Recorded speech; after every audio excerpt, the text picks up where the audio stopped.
कंदकोट में जेयूआई तरफा बदअमनी कबीलाई झेड़न ऐं लाक़ानूनियत खिलाफ़ घंटाघर चौक ते जलसो मुनक़िद कयो वियो आहे। वधीक तफ़सील मालूम कयूं था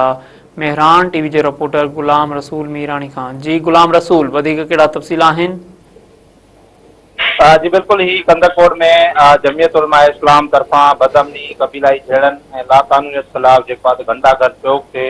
अमन कारवां जे सिलसिले में जेको आहे जलसो मुनक़िद कयो वियो आहे। जलसे में जेको आहे सवनि जी तादाद में कारकुननि जेको आहे उन्हनि शिरकत कई आहे। हिन मौक़े ते जेको आहे जलसे खे जेको आहे सूबाई जेको अॻवान आहे मौलाना राशिद महमूद सूमरो सां गॾोगॾु ॿिया जेके सूबाई ऐं ज़िले जा जेके अॻवान आहिनि उहे हिन जलसे खे जेको आहे उहो ख़िताब कंदा। ऐं हितां खां जेको आहे कंदरकोट खां ही जेको अमन कारवां आहे इहो कराची तरफ़ जेको आहे उहो रवानो थींदो ऐं इन सिलसिले में जेको आहे जेयूआई जे अॻवाननि जो चवणु आहे त जेको आहे ही 18 सेप्टेम्बर ते जेको आहे कराची में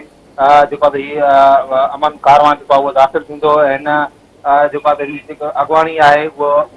जेयूआई जेको सरबराह आहे मौलाना फज़लुर रहमान उहे जेको आहे कराची में जेको आहे जिन जी क़यादत कंदा ऐं हुननि चयो त जे असांजो जेको ही अमन कारवां आहे इहो सिंध ऐं उन सां गॾोगॾु कश्मीर कंदरकोट ज़िले में जेका बदअमनी आहे जेका भत्ताखोरी आहे उन सां गॾोगॾु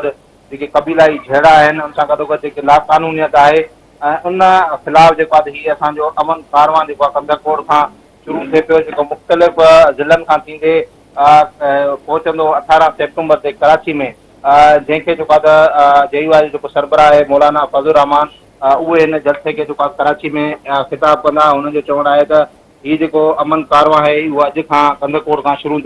थींदो ऐं हिन जलसे में जेको आहे सूबाई अॻवान जेके आहिनि उहे ख़िताब करे रहिया आहिनि। उनखां पोइ जेको आहे जेकी ॿी क़यादत आहे उहा जेका ख़िताब कंदी। जी